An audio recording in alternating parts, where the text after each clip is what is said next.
Hare Krishna, Radhe Radhe. Welcome to my channel Laddu Gopal ji की सेवा ज्ञान भक्ति। कैसे आप सभी लोग, आशा रखते हो अच्छे ही होंगे। तो आज के इस वीडियो में हम जानने वाले हैं कि हमें एकादशी व्रत का पारण कैसे करना चाहिए। अच्छा, पारण करने की भी कई सारी तरीके हैं, कई सारी विधि है, वो हम सारी विधि जानेंगे। और जो एकादशी बिल्कुल निर्जल कर रहे हैं वो कैसे पारण करेंगे, और जो लोग एकादशी फलाहार के साथ कर रहे हैं वो कैसे पारण करेंगे। तो चलिए चलते हैं। सबसे पहले जो हम काम करेंगे वो है सूर्योदय के साथ में ही ब्रह्म मुहूर्त में पहले आप स्नान कर लेंगे। फिर सूर्योदय होते ही आप सूर्य देव को अर्घ्य देंगे और फिर पूजा करेंगे। पूजा करने के बाद में आपको निकालना है सीधा। तो चलिए सबसे पहले हम ब्राह्मण के लिए दान निकाल लेते हैं, यानी कि सीधा निकाल लेते हैं। चलिए चलते हैं। हरे कृष्णा। यहाँ एकादशी के अगले दिन यानी द्वादशी वाले दिन किसी भी ज़रूरतमंद व्यक्ति के लिए या ब्राह्मण देवता के लिए आप इस तरह से सीधा निकालें। ये देखिए, हल्दी, मिर्ची, नमक, और इसमें नमक मैंने नहीं रखा, मतलब मैं भूल गई थी। वो तो ज़रूर से रखना चाहिए, तो वो आप ज़रूर से ऐड कर देना, क्योंकि वो बाद में मैंने थाली निकाल के रख दी है तो उसमें रख दिया है। आम ले लिया है क्योंकि ऋतुफल है। अमचूर ले लिया है मैंने, और 2 आलू ले लिए हैं। साथ ही में दक्षिणा में आप 50 या 21 रुपये, 51 रुपये, आपकी इच्छा हो जितना आप रख सकते हैं, जितना आपका सामर्थ्य है। तेल का पाउच इसलिए रखा है आप लोगों को दिखाने के लिए है। वैसे मैं सच कह दूँ तो पाव मैं थैली में खुला लेके आती हूँ, वो रखती हूँ, क्योंकि झूठी बोलने से कोई मतलब नहीं होता। ये पाउच आपको दिखाने के लिए है। तो पाव आप लेकर के आ जाएँ। तो पाव अलग से तेल मैंने मंगवा लिया है, फिर वो हम देंगे। और तेल नहीं दे रहे हो आप तो घी ज़रूर से रखें। यहाँ देखिए, पूजा घर में सभी देवी देवताओं का स्नान आदि हो गया है, क्योंकि ये वीडियो आप लोगों को बताने के लिए कि आपको द्वादशी वाले दिन किस तरह से पूजा करनी है, कैसे पारण करना है। तो पारण के पहले की पूरी विधि है ये। यहाँ सभी देवी देवताओं को स्नान आदि हो गया है, चंदन का टीका लगा दिया है, भोग रख दिया है, और पुष्प रख ही दिया था, गुड़हल का पहले ही रख दिया था। बाकी के पुष्प फिर बाद में तोड़ के लेके आए, तो वो अब मैं रख रही हूँ। और यहाँ जो पितृजन हैं हमारे, उनको भी हम लोग पुष्प अर्पित कर देंगे। तो बस अब क्या है, सभी देवी देवताओं को हमने पुष्प अर्पित कर दिया है। अब लास्ट जो है, मतलब आरती, क्योंकि जो पूरी पूजा होती है वो पूर्ण कब होती है, जब आरती होती है, कथा होता है, कथा होती है तब होती है। तो कथा हमने एक दिन पहले एकादशी की कर लेनी है। और फिर थाली की जो हमारी पूजा वाली थाली होती है उसमें मैंने 5 फूल डाल दिए हैं। तो इस तरह से 5 चीज़ों से आरती करते हैं, और दीपक मैंने प्रज्वलित कर लिया है, और फिर आरती करेंगे। तो करना कुछ नहीं होता, बहुत आसान सी विधि है। किसी को कुछ भी नहीं करना है तो भाई एकादशी का व्रत करने के बाद में आपको पारण करने के लिए कुछ नहीं करना, केवल और केवल तुलसी जी वाला जल पी लेना है। यहाँ देखिए, मंदिर में देवी देवताओं को भोग अर्पित कर दिया है, लेकिन ये सुबह का भोग है। अब हम लोग सुबह उठते ही 6, साढ़े 6 बजे, 7 बजे, साढ़े 7 बजे पूजा जब करते हैं, उठते ही तो हम लोग कुछ भी बना नहीं लेते। इसके बाद में हम लोग चावल से कोई भी चीज़ बना लें, जैसे चावल की खिचड़ी बना लिया, खुले चावल बना लिए, या नमकीन चावल बना लिया आपने, या पोहे बना लिए।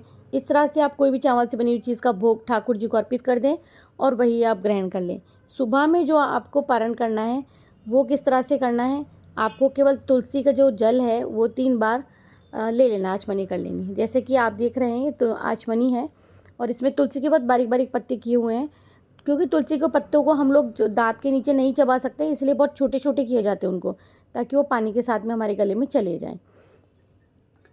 अब यहाँ देखिए, सीधे की थाली जो निकाल दी है, और इस थाली को देकर आने के बाद में, दक्षिणा देने के बाद में हम लोग पारण करते हैं। मैं सिर्फ आपको वीडियो में बता रही हूँ इसीलिए। तो जिन लोगों ने केवल एकादशी का व्रत निर्जल रखा है, उनको इस तरह से, मतलब आचमनी तैयार होती है हमारे मंदिर में, उससे आपको व्रत अपना खोलना है, पारण करना है। अब पारण कब करते हैं, पारण का जो समय दिया होता है उसमें करते हैं। जैसे कि द्वादशी की जो तिथि शुरू हो जाती है, उसके 1.5 घंटे बाद में आप लोग पारण कर सकते हैं, तिथि शुरू होने के 1.5 घंटे बाद, ठीक है। और हरिवासर का जो समय होता है उसका भी ध्यान रखना होता है। हरिवासर के समय में हम लोग पारण नहीं कर सकते हैं, तो हरिवासर के समय को टालने के बाद में हम लोग जो है पारण करते हैं द्वादशी तिथि के अंदर अंदर, भीतर भीतर। तो एक ये, अब आप कहेंगे कि फिर पारण का समय क्यों दिया होता है, क्योंकि वो ग्रह नक्षत्र वगैरह देख करके फिर एक मुहूर्त जैसे होता है ना, हर चीज़ का, पूजा पाठ का सबका मुहूर्त होता है, उसी तरह से पारण का भी एक समय, एक मुहूर्त होता है, तब करते हैं। अच्छा, जो पारण हम करते हैं, तो सबसे पहले देखिए, जो लोग केवल और केवल निर्जल एकादशी का व्रत रखेंगे। वो कैसे करेंगे, तो पहले तो अपने हाथ धो लें और फिर हाथ धोने के बाद में आप क्या करें कि जैसे आपने हाथ धो लिए, आचमनी वाला लोटा ले लें आप, और मंदिर में बैठ कर के आप इस तरह से आचमनी में जल ले लें, और उसमें जो छोटे छोटे से टुकड़े होते हैं तुलसी के वो होने चाहिए, और चावल ज़रूर से लें। अगर आपका प्रदोष का व्रत है तो भी आप चावल ले सकते हो, और प्रदोष का व्रत नहीं है तो भी आपको चावल तो लेना ही लेना है। तो देखिए आचमनी में इस प्रकार से आपको जल ले लेना है, और जल ले करके और फिर आपको अपना व्रत भगवान जी के सामने खोलना है। तो मैं उल्टे हाथ में ले रही हूँ, आप सीधे हाथ में भी ले सकते हो। इस तरह से आपको 3 बार जल हाथ में लेकर के उसे पीना है, ओम नमो भगवते वासुदेवाय नमः का जाप करके, और यही हाथ अपने सर के पीछे करना होता है, इसी तरह से करना होता है। और फिर आप लेके तो अपना हाथ ज़रूर से धो लें। तो देखिए एक बार मैंने धो लिया, तो यहाँ मुझे बेटे ने टोक दिया था कि मम्मा मैं आपके हाथ अच्छे से धुलवा देता हूँ। फिर मैंने बेटे ने भी मेरे हाथ धुलवा दिए थे। फिर भगवान जी को प्रणाम करें कि आपने मेरा व्रत पूर्ण किया, मेरा संकल्प पूर्ण हुआ है, उसका कोटि कोटि धन्यवाद, भगवान जी को धन्यवाद प्रकट करें। तो मैं यहाँ कान्हा को कह रही थी कि मैंने धो दिए बेटा, ये तू बोल रहा है इस तरह से कि नहीं धुला है। तो वो वापस से धुलवाने के लिए, मेरे हाथ धुलवाने के लिए वापस आया था। देखिए जब व्रत पूर्ण हो जाता है हमारा, तब जाकर हमें व्रत का फल मिलता है। ठीक है, फिर हम लोग सोचते हैं कि हम लोग इतनी एकादशी कर चुके हैं, हमने संकल्प लिया था और हमें उसका फल नहीं मिला है। जब तक हम पूर्ण विधि विधान के साथ में व्रत नहीं करते हैं, उसका फल हमें प्राप्त नहीं होता है। और आप कुछ भी नहीं कर रहे हो, कुछ भी नहीं, तो ये आपको 3 बार आचमनी से लेकर के और एक अन्न का दाना यानी कि चावल का दाना, चावल से ही जो है आपका व्रत पूर्ण होगा। ठीक है, ये भी मैं आपको किसी वीडियो में ज़रूर से बताऊंगी।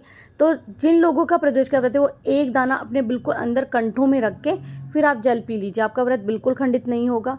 और जो लोग भाई ये चीज़ मानते हैं कि व्रत खंडित हो जाएगा, वो केवल तुलसी दल से अपना व्रत खोल सकते हैं और अपने प्रदोष का व्रत जारी रख सकते हैं। क्योंकि बहुत सारे लोग हैं जो पुराने लोग हैं, हमारे बड़े बुजुर्ग हैं, वो नहीं मानते। वो कहते हैं कि अगर अन्न का एक दाना भी चले गया तो व्रत खंडित हो गया है। तो व्रत खंडित तब होता है जब हम हमारे दांतों से उसे चबाते हैं, हमने स्वाद ही नहीं लिया तो कुछ नहीं। तो भगवान जी के सामने अपना व्रत पूर्ण जब हम करते हैं तो कोई गलती उसमें होना, मतलब हो ही नहीं सकती कोई गलती। तो कभी भी आप याद रखें, सुबह में सभी लोग सुबह में जल्दी उठ करके नहा के धो के पूजा करते हैं।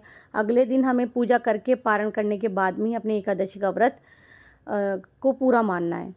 कई लोग इस चीज़ को नहीं जानते हैं, तो मैं आपको यही कहूँगी कि बिना पारण के कोई भी एकादशी या का व्रत या फलाहार वाला व्रत या जो बैकुंठी चतुर्दशी करते हैं उनका भी पूर्ण नहीं होता है।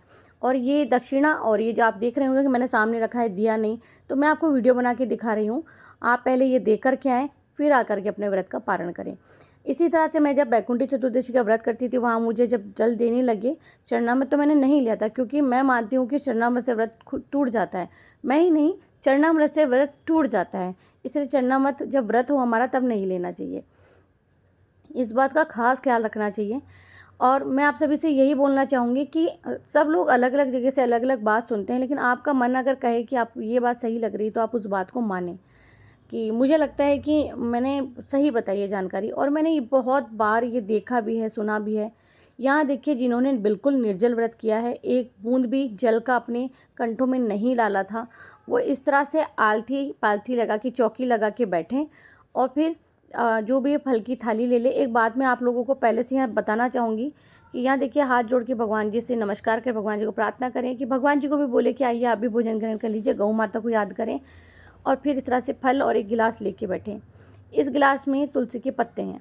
मैं आपको बता दूं, आपने वहाँ भगवान जी के सामने ले लिया, लेकिन मैंने आपको पहले भी बताया है, डायरेक्ट आपको अन्न ग्रहण नहीं करना है। पहले इस तरह से फलाहार करना है चौकी लगा के। ठीक है, तो आप उसमें सावक ले सकते हो, फल ले सकते हो। सबसे पहले जल पीना है तुलसी वाला। उसके पहले हम लोग क्या करते हैं, जहाँ हम खाना खाने बैठते हैं, एकादशी का व्रत बहुत बड़ा और बहुत कठिन व्रत माना जाता है, बहुत ही महत्वपूर्ण उत्तम व्रत माना जाता है। तो आपको वो जो जगह है जहाँ आपकी भोजन की थाली रखी है, जहाँ बैठे हैं, उस जगह को आपको ठंडा करना है, शुद्धिकरण कर लेना है। तो इसी तरह से जो लोटा है हमारे पास, एक लोटा अलग से रख लें, ज़रूरी नहीं इसमें से लें, और इस तरह से गोल थाली के 1-2 बार या 3 बार आप इस तरह से घुमा के एक साइड में जल छोड़ दें, शुद्धिकरण कर दें, प्रणाम कर लें। और प्रणाम करने के बाद में फिर आप 3 बार अपने कंठों में ले सकते हैं, आप पूरा पानी भी पी सकते हैं। सबसे पहले पानी ही पीना होता है। इस तरह से आप 3 बार ले सकते हैं अगर आप पानी नहीं पी रहे तो, क्योंकि पानी चले गया अगर आपने 3 बार आचमनी कर ली तो। और ये पानी भी आप पूरा पी सकते हैं। मैंने आपको पूरा इसीलिए करके दिखाया कि आप लोगों को समझ में आ सके कि पारण चीज़ क्या है, पारण क्यों करते हैं, क्या है पारण। तो इसीलिए मैंने आपको पूर्ण विधि वीडियो के माध्यम से समझाई है। इस तरह से देखिए मैंने आराम से पानी पी लिया है। और जो लोग भाई एकादशी का निर्जल व्रत रख रहे हैं वो बार बार में अपना मुंह धोते रहे, हाथ पैर धोते रहे, अपना सर गीला कर लें आप। और ज़्यादा आपको घबराहट हो रही हो तो पैरों के नीचे गीला तौलिया आप रख सकते हैं, कूलर के सामने रहिएगा। तो उससे क्या होगा कि आपका जो शरीर का जो पानी है वो शरीर में रहेगा, ज़्यादा धूप वगैरह में बाहर मत निकलिएगा। तो यहाँ मैंने आपको ये बताया कि आपको ये सहगार करना है। ये ग्लास मेरा झूठा हो गया तो मैं यहाँ ज़मीन पर नहीं रखूँगी, बिकॉज़ ये मेरा मंदिर है, पूजा वाला रूम है। मतलब कहने का मतलब ये मेरा पूजा का कमरा है, तो मैं इसे झूठा नहीं करती हूँ। हम लोग इसमें भोजन नहीं करते हैं या झूठा कुछ भी नहीं रखते हैं।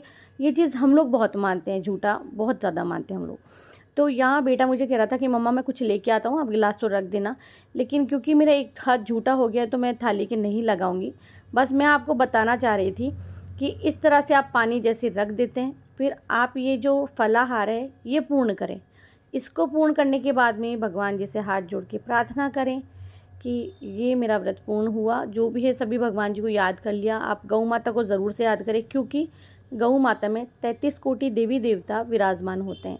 और जैसे भोजन पूर्ण हो जाए आपका, हाथ जोड़ के नमस्कार किया, थाली की चारों तरफ इस तरह से वही हाथ में लिया, जल थोड़ा सा 3 बार घुमाया, रखा, थाली को थोड़ा सा आगे की तरफ धकेलना है, यानी कि अपनी उस जगह से थोड़ा सा आगे कर देना है।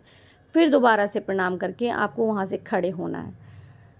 तो भाई मैंने पूरी कोशिश की है कि मैं आप लोगों को इस वीडियो के माध्यम से सब कुछ बता दूं, ताकि आप लोगों को कोई भी परेशानी नहीं हो। आप ये ना सोचें कि मैंने इस तरह से क्यों बताया या क्या है। कई लोग एकादशी का व्रत तो रख लेते हैं, लेकिन क्या करते हैं, उसे पूर्ण नहीं करते हैं। जब आपने पूर्ण किया ही नहीं तो फल भी नहीं मिलेगा, और वो पूर्ण हुआ भी नहीं है पूरा, वो अधूरा ही व्रत माना जाता है। तो इसीलिए मैंने यहाँ पूरी थाली रख के आपको बताया। इसमें मैंने खरबूजा कटिंग किया हुआ है, एक केला है, और इसमें 3 या 4 आम रखे हो। अब इतना मैं खा भी नहीं सकती थी और यहाँ झूठा कर भी नहीं सकती थी, तो मुझे बताना बहुत ज़रूरी था। बस वही मैंने आप लोगों को बताया। तो मैंने अपनी तरफ से पूरी कोशिश की है कि मैं आपको ठीक से बता पाऊँ, और बताया भी है मैंने आपको। तो मैं यही कहना चाहूँगी कि आपको ये वीडियो ना किसी और के लिए भी इम्पोर्टेंट हो सकती है, या आपके फैमिली में कोई रिलेटिव्स हैं जिन्हें नहीं पता है पारण के बारे में। तो मैं सबको यही कहना चाहूँगी, इस वीडियो को थोड़ा आगे पहुँचाएँ, ताकि उन लोगों को भी पता चले कि पारण क्या होता है, कैसे करते हैं।